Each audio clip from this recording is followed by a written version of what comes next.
Walang pera pero may nahanap kang perpektong trabaho? Sa LinkedIn, in-upload mo ang resume at medyo di tapat na cover letter. Tapos, nag-apply ka. 5 oras lang ang lumipas, tapos nalaman mong kasinungalingan pala lahat. Ito si Josh. Sa episode na yon ng The Infographic Show, ibubunyag namin kung bakit may peking job ads sa mga kumpanya. Aminin natin, mahirap ang job market pero hindi mo aasahan na ang kilalang kumpanya ay mag-a-advertise ng posisyon buong taon na malinaw na hindi naman totoo.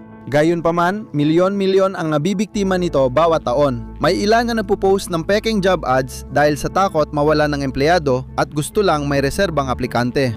Ayon sa isang survey, 60% ng mga kumpanya na nagpo-post ng peking trabaho ay itinatabi lang ang mga resume para sa panahon ng pangangailangan. Pero wala naman talaga silang balak na mag-hire ng kahit sino. Hindi nila ito tinatawag na pagsisinungaling kahit gumagawa sila ng pipeline. Pero ano ang ibig sabihin nito sa'yo? Ayan sa isang Reddit thread tungkol sa peking trabaho, palaging nagpo-post ng di totoong posisyon ang tech firm na Luminalta para sa pipeline. Pinapangako ng website nila ang mataas na sahod na tech na trabaho na kalaya magtrabaho sa sarili mong diskarte. May user na naglaan ng 6 na oras sa online assessment para sa kumpanya pero ginost siya ng recruiting manager. Pinangakuan siyang tatawagan pero naniniwala siyang hindi totoo ang trabaho. Madalas, kapag may bakante sa kumpanya, may napipili na agad tulad ni Jack mula accounting na laging tama ang gawa. Kaya siya ang naunang kandidato kapag may posisyon. Ngunit hindi ito ganoon kasyemple. Malaking kumpanya ito kaya sumusunod sila sa best practices. 12 taon na si Jack dito at kabisado na niya ang mga proseso. Lagi niyang binabanggit ang mga patakaran tuwing Christmas party at naniniwalang parang pamilya ang mga empleyado kapag sinasabi ng mga boss. Kailangan pa ring i-anunsyo ng kumpanya ang posisyon, ikonsidera ang ibang aplikante at magmukhang bukas ang proseso sa lahat. Kahit si Jack lang ang balak kunin, kailangan pa rin nilang i-post ang trabaho. Daan-daang oras ang nasasayang ng mga desperadong aplikanteng akala nila perpekto sila sa posisyon, ngunit karamihan ay di alam na sayang lang ang oras nila. Sabi ng ilan online, nagpapakita lang ito ng ilusyon ng patas na hiring process. Dapat sundin ng HR ang etika kahit mali ang pagsisinungaling. Hindi lahat ng peking job scheme ay simple gaya ng ghosting o paggawa ng pipeline. May mas tuso pa na tinatarget ang mga freelancer sa hindi inaasahang paraan. At ang katotohanan sa likod ng ilusyon na ito ay mas madilim kaysa sa inaakala mo. Pero balik tayo sa iyong paghahanap ng trabaho. Patuloy kang naghahanap at sa huli ay makakakita ka ng trabaho sa freelancing platform na Upwork. Matapos ang halos 10 oras ng pagsuyod sa mga gig na nagbibigay ng kalahating minimum wage lang para sa ekspertong kandidato na native English speaker, napansin mo ang isa na sobrang taas talaga ng bayad. Sa huli, gumugol ka ng ilang oras sa paggawa ng perpektong cover letter at pagkatapos ay darating ang pagsusulit. Gusto nilang gumawa ka ng isang bagay, isang simpleng pitch, gamit ang mga gabay na ibibigay nila.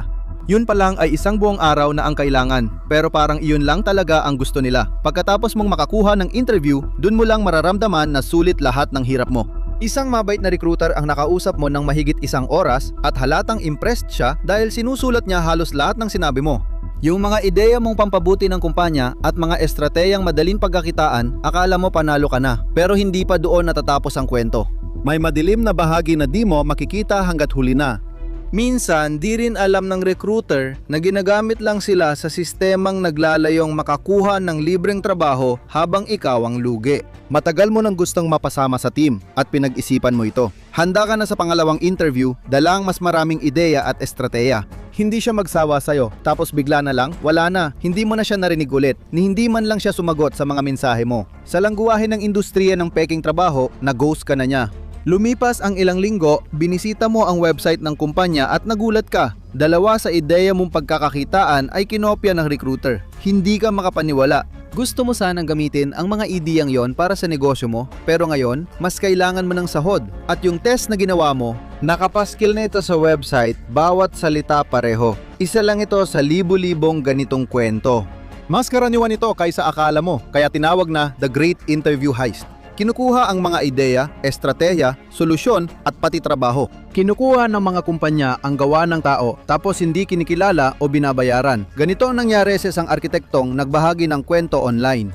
Hiniling sa kanya ang trabaho bilang bahagi ng panayam at lumabas ito sa website ng kumpanya. Hindi siya kinilala pero ginamit nila ang disenyo niya. Isang manunulat ang nagsabi sa Observer na nagbigay siya ng ideya ng kwento sa digital marketing na kumpanya. 8 panayam sa 8 linggo. Kinuhanan lang siya ng ideya, tapos sinabi na hindi siya bagay sa posisyon, pero itatago raw nila ang impormasyon niya. Sana magtagumpay ka sa job hunting. Lahat ng idea niya na ilabas na agad sa company website. Yung trabahong 8 linggo niyang ina-applyan, nakapost pa rin. Mukhang gusto pa nila ng libreng idea at peke lang ang posisyon. Isa itong perpektong halimbawa kung paano niloloko ng sistema ang mga tao. Pakiramdam mo ay ginamit at niloko ka kapag nangyari ito sa iyo, at mas masakit pa, lalo kapag nahihirapan kang magbayad ng bills. Sa mas malalaking kumpanya, kadalasan ay maaari mong tingnan ang mga review o ang kanilang mga social media account para sa mga reklamo ng mga aplikanteng hindi natanggap. Sa freelancing, walang garantiya na di mo makakatrabaho ang mga kumpanyang nagtatago. Karaniwan, hindi garapalang nandadaya ang malalaking kumpanya, pero may iba silang paraan para makinabang. Habang tumatagal, mas nagiging tuso ang mga diskarte nila. Sa paghahanap mo ng trabaho, may ilang posisyon na alam mong kaya mong gampanan ng maayos. May ilan na swak para sa'yo, pero hindi ka man lang nila sinasagot. Tahimik lang, walang balita. Oo, sa bawat job posting, laging maraming aplikante. Pero may kakaiba. Madalas, nagpo-post ang mga kumpanya ng trabaho para lang magmukhang lumalago at abala sila. May 10 trabaho silang nakalista pero walang totoo at inaamin nila ito. 70% ng kumpanyang napopost ng pekeng trabaho ay nagsasabing epektibo ito. Napapataas nito ang kita dahil iniisip ng mga customer na abala ang kumpanya, kaya sa kanila tayo. Nakakataas din ito ng moral. Kapag nakita ng ibang empleyado ang dami ng mga job ad, iniisip nilang nagtatrabaho sila sa isang kumpanyang nangungguna sa industriya. Ganoon din ang maaring isipin ng mga investor o ng mga bangko na maaring magpautang balang araw. Ayaw lang talaga ng mga kumpanya na magmukhang hindi sila tumatanggap ng empleyado. Pangit kasi tingnan at ang iba sa kanila ay gagawa ng kung ano-anong paraan para lang mapanatili ang kanilang imahe. Pero paano naman ang pag-aaksaya ng oras ng mga tao? Paano naman ang mga ethical na prinsipyo? Parang walang pakialam ang mga kumpanya dahil hawak nila ang kapangyarihan. Ginagawa nila ang gusto nila at nagbibigay ng mga alok na hindi mo matatanggihan dahil wala naman talagang alok. Maraming kumpanya ang hindi agad tinatanggal ang job postings kahit napunan na ang posisyon. Kung mahigit 30 araw na itong nakapost, malamang wala ng bakanteng trabaho. Mahigit sangkapat ng mga kumpanya ang nagsabing nakalimutan nilang tanggalin ang job posting, habang ang iba ay iniiwan ito online para makuha ang iyong impormasyon o para sa ibang layunin. Inaanyayahan kang sumali sa social accounts nila para maging customer. May ilan ding nagpo-post ng peking job ads buong taon at kinukuha ang detalye mo para sa email list. Paraan ito para mapansin ang kumpanya gamit ang murang employer branding tactics. Kaya dapat mong suriin mabuti ang bawat job posting simula ngayon. May ilang kumpanya na sinasadya talagang gawin ang job description para maakit ka, kahit alam nilang hindi naman talaga sila mag-hire ng kahit sino at hindi pa sila palihim tungkol dito. At mas lumalala pa ito. Pagsapit ng 2025, bumagsak ang mga job opening sa US sa pinakamababa sa 5 taon na nagpapakita ng paghina ng job market. Batay sa bagong datos, sa bawat trabaho sa US, 2 tao ang naghahanap, kaya kalahati ng job seekers ay malas. Nakakalungkot, pero mas malungkot na ayon sa pananaliksik, hindi bababa sa 40% ng mga kumpanyang tinanong ay nagpost ng ghost job kahit minsan sa isang taon. Pinakamalala ang industriya ng konstruksyon, 38% ng job ad nila ay peke. Kasunod ang sining at malikhaing larangan na may 34%. Ikatlo ang legal na larangan sa 29%. Mga abogadong nagsisinungaling. Akalain mo yon? Sa 61% ng mga Amerikano na nag-apply sa ghost job, 26% sa kanila ay alam na peke ang trabaho pero nag-a-apply pa rin sila. 40% ng kumpanyang nagpo-post ng pekeng posisyon ay maayos pa ring sumasagot. Pero pinakamalala ang mga kumpanyang nagpo-post ng pekeng trabaho para takutin o pa-insecurehin ang empleyado nila. Para sa kanila, mag-post lang ng mga posisyon para mas magsipag ang empleyado. 77% ng mga kumpanyang tinanong ay nagsabing nakakatulong sa produktibo ang pagpapanggap ng pekeng trabaho. At 7 sa 10 kumpanyang nag-post ng gawa-gawang trabaho ay naniniwala ang katanggap-tanggap sa moralidad.